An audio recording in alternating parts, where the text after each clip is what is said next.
Oke, kalau di video sebelumnya kita sudah belajar ya kalau penjumlahan piano yang mau kita rumuskan itu sebetulnya itu punya beberapa syarat. Yang pertama itu dia itu punya sebanyak hingga aturan, sebanyak hingga langkah. Kalau misalnya kita bikin tabel, kita daftarkan semua penjumlahan kemungkinan yang ada kan itu gak mungkin ya. Karena jumlahnya tak hingga. Berarti perumusan penjumlahan yang kita inginkan itu gak mungkin selesai. Nah, berarti kita gak bisa pakai perumusan penjumlahan yang seperti itu. Nah, terus yang kedua itu kita juga tahu kalau penjumlahan piano ini kan dilakukan di sistem piano nih. Di sistem piano itu hanya ada himpunan bilangan asli dan relasi penerus. Berarti ya kita cuma bisa mengandalkan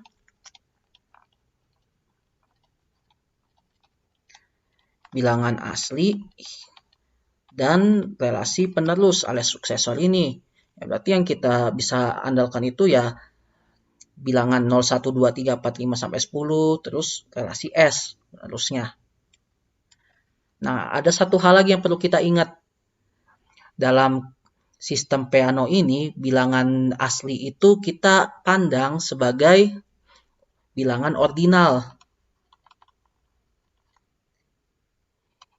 Berarti bilangan asli itu kita pahami sebagai sebuah posisi.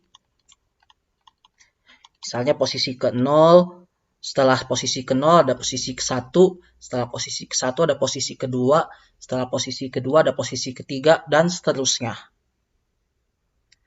Nah, oleh sebab itu kita harus bisa menyusun penjumlahan piano itu dengan memanfaatkan bilangan asli dan relasi penerus atau fungsi penerus ya, karena dia adalah fungsi, itu dengan kerangka berpikir ordinal. Nah, buat merumuskannya kita menggunakan contoh yang spesifik aja ya, biar bisa terbayang. Misalnya 2 tambah 3. Nah, di sini tuh 2 tambah 3, hasilnya itu adalah 5. Nah, kita coba dulu nih, kita tandai angka 2, kita tandai angka 5 dulu di struktur yang sudah ada di sini. Nah, kita cuma ada fungsi penerus. Ya, berarti kita coba cari hubungan angka 2 dengan angka 5 nih. Ini itu hubungannya apa nih? Tentu saja dalam rangka S. Dalam fungsi suksesor. Kalau kita lihat, angka 3 dulu nih kita mulai. 3 itu adalah penerusnya 2. Berarti 3 adalah S2. Nah, terus kalau kita lihat lagi, di sini kan 4 itu penerusnya 3 ya. 3 itu penerusnya 2. Berarti 4 itu adalah penerusnya dari penerusnya 2. Berarti S2. Nah, sekarang kita lihat nih angka 5. Di sini 5 itu kan adalah penerusnya 4 nih. 4 itu adalah penerusnya dari penerusnya 2. 4 itu adalah SS2. Nah, berarti 5 itu adalah penerusnya dari penerusnya dari penerusnya 2. 5 itu adalah penerusnya dari SS2. Berarti 5 itu adalah SS2. Nah, di sini tuh sebetulnya kita bisa lihat nih. Kalau misalnya kita bilang 2 tambah 3, nah yang dipahami di sistem piano itu kita bisa pahami sebagai 2, lalu diterapkan fungsi suksesor sebanyak 3 kali. Kita juga bisa memahaminya sebagai penerus ketiga dari 2. Nah, bagaimanapun kita memahaminya, kita harus bisa menerapkan di sini fungsi suksesornya ini. Kita kembali lagi ke definisi pertama. Yang 2 diterapkan fungsi suksesor sebanyak 3 kali. Karena di sini 5 adalah S2. Masalahnya nih ya, kita udah ngomong di sini adalah 3 kali. 3 kali itu adalah konsep banyaknya. Sedangkan konsep banyaknya atau banyaknya objeknya ini dalam hal ini adalah fungsinya, fungsi penerusnya 3 kali, itu adalah konsep kardinal.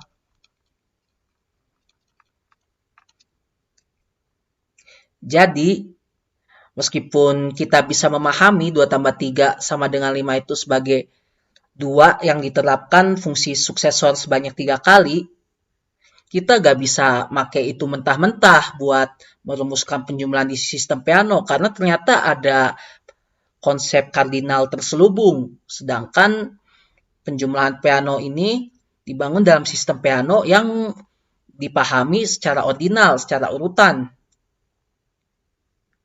Nah, bagaimana kalau kayak gitu cara kita merumuskannya? Nah, caranya itu kita akan coba ya bareng-bareng. Kita mulai dulu dari yang paling kecil ya. Misalnya contohnya kan ini 2 tambah 3 ya. Kita jangan ngomongin 2 tambah 3 dulu. Nah, ini dihapus aja dulu nih. Nah, kita mulai dari 2 tambah 0. Kenapa? Karena 0 itu adalah angka paling awal nih di ordinal ini nih. Ini kita anggap sebagai patokan kita paling pertama. Nah, apa sih yang bisa kita tangkap dari 2 tambah 0 ini? Nah, kalau kita lihat kan 5 itu 2 tambah 3 sama dengan 5 itu kan berarti 2 diterapkan fungsi penerus sebanyak 3 kali. Kalau 2 tambah 2 berarti diterapkan sebanyak 2 kali. Kalau ditambah 1 berarti fungsi penerus ini diterapkan sebanyak sekali. Nah, kalau ditambah 0 berarti ya kan 2-nya itu gak diterapkan fungsi penerus ya. Kita gak menerapkan fungsi penerus kedua. Berarti ya dia berhenti di 2 aja, tetap di 2. Ini nanti bisa kita perumum nih. Ini perumum untuk sembarang bilangan.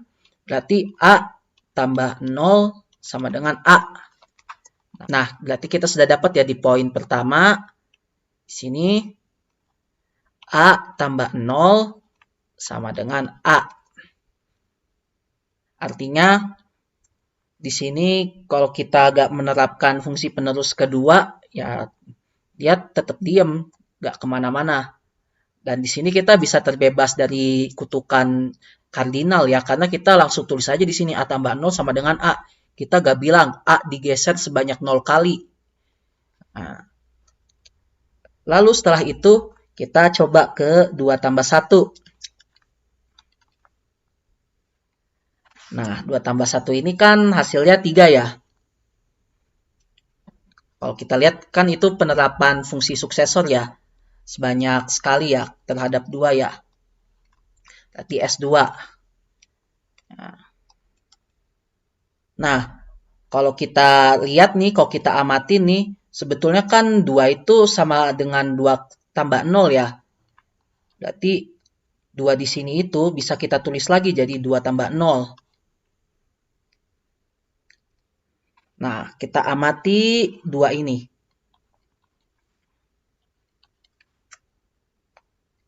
Di sini sebelah kiri ada 2, di sini sebelah kanannya ada 0, ada 1. Nah, terus hubungannya apa nih? Nah, kita kan tahu ya, 1 itu adalah S0. Nah, di sini berarti kita bisa tulis nih, 2 tambah S0 sama dengan S2 tambah 0. Nah, pertanyaannya nih, gimana kalau misalnya kita pakai aturan ini nih buat menjumlahkan 2 tambah 3. Jadi kita perumum ini jadi A tambah SB sama dengan SA tambah B. Apakah bisa? Kalau kita lihat kan ini udah bebas ya dari kutukan kardinal ya, karena di sini fungsi S cuma sekali, kita lihat diterapkannya. Di sini juga, kalau kita lihat S-nya cuma diterapkan sekali. Jadi kita nggak harus bikin sistem Peano-nya mikir, apa itu 2 kali, apa itu 3 kali, karena sistem Peano-nya ya nggak tahu apa itu 2 kali, apa itu 3 kali. Tapi seenggaknya kalau kita konsep sekali itu masih kepikiran di sistem Peano, tapi tentunya bukan dalam arti banyaknya satu ya, tapi langsung ke relasi fungsi S-nya.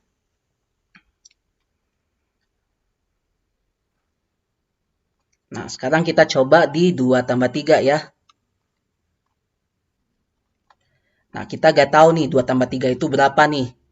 Karena di definisi cuma ada A tambah 0 sama dengan A. Berarti kita cuma tahu 2 tambah 0 sama dengan 2. Kalau kayak gini, kita lihat nih di sini nih. Nah, kita bisa ubah kan sebetulnya 3 itu jadi S2. Karena 3 itu penerusnya 2. Ya udah, kita bikin aja 2 tambah S2.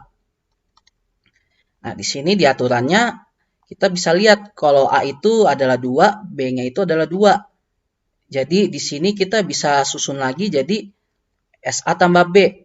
A-nya 2 berarti S2 tambah 2. Karena B-nya 2. Nah, sekarang kita lihat penjumlahan yang ada di dalamnya nih. 2 tambah 2. Kita masih nggak tahu nih 2 tambah 2 itu berapa. Nah, tapi kita bisa merujuk lagi ke sini.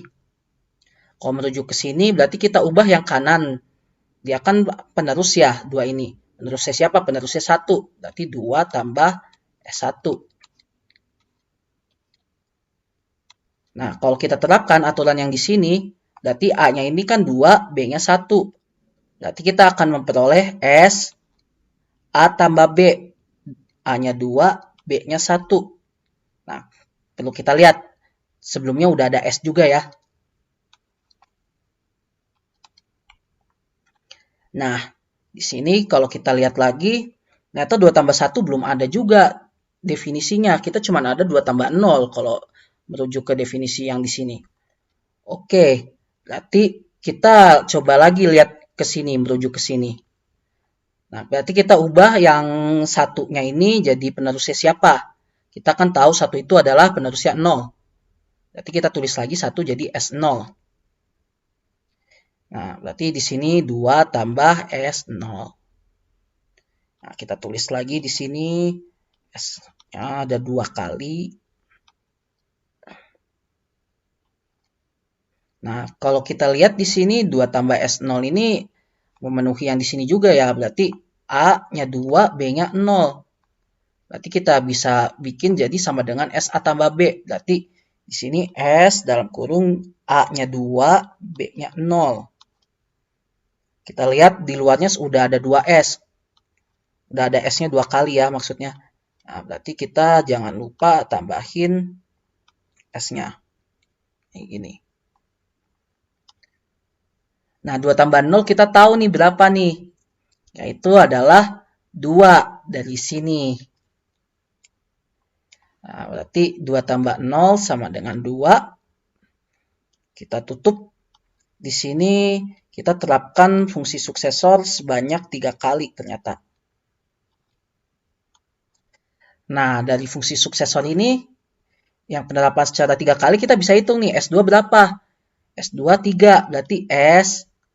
Kita pindah ke atas biar lebih gampang di sini. Berarti S2 berarti S3.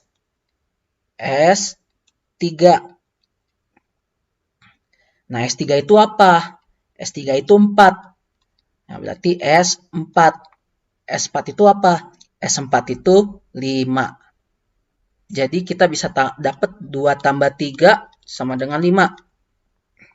Nah, itu kalau kita menambahkan definisi ini dalam penjumlahan kita.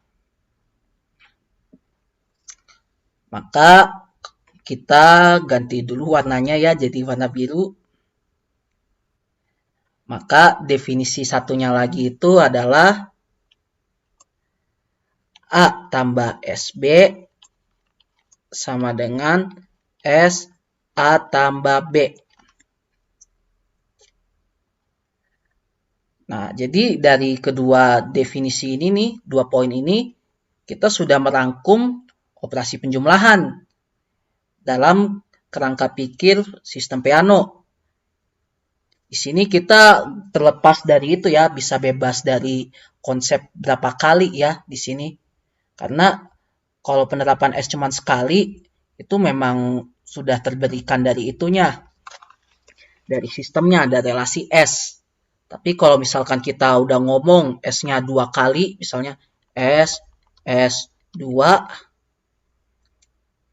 sistemnya bingung. Kenapa bingung? Karena dia itu nggak bisa menghubungkan di sini 2 yang di sini sama banyaknya S yang di sini. Karena itu adalah konsep kardinal.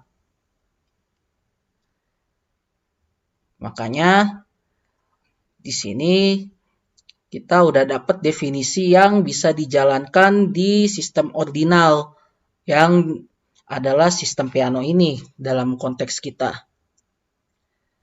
Beginilah definisi penjumlahan Peano kita. Di sini misalkan A sama B itu bilangan asli. Maka tanda plus ini adalah operasi biner pada sistem Peano bilangan asli sedemikian sehingga yang pertama A tambah 0 itu adalah A. Gitu yang poin pertama tadi. Terus A tambah SB sama dengan S A tambah B. Nah, kita sudah berhasil nih merumuskan penjumlahan bilangan asli di luar dari apa yang kita pahami sebelumnya tentang penjumlahan bilangan asli. Kalau kita sebelumnya mungkin memahami penjumlahan itu sebagai barang dalam kardus ditambahkan barang lain, sekarang kita bisa memikirkan penjumlahan dalam pola pikir yang lebih abstrak gitu, di dalam sistem Peano yang dia mengandalkan pemahaman ordinal dan nggak bisa pakai dijumlahkan berapa kali, diterapkan berapa kali. Nah, ini tentunya sebuah perkembangan yang begitu besar ya, patut diapresiasi. Dan selanjutnya kita akan melihat bersama-sama contoh penerapannya, meskipun tadi sudah kita coba sekali lagi. Dan juga kita akan melihat sifat-sifat dari penjumlahan bilangan asli yang kita susun ini. Apakah penjumlahan bilangan asli ini seperti penjumlahan yang kita pahami, yang telah kita pelajari dari dulu. Nah, itu akan kita bahas pada video-video selanjutnya.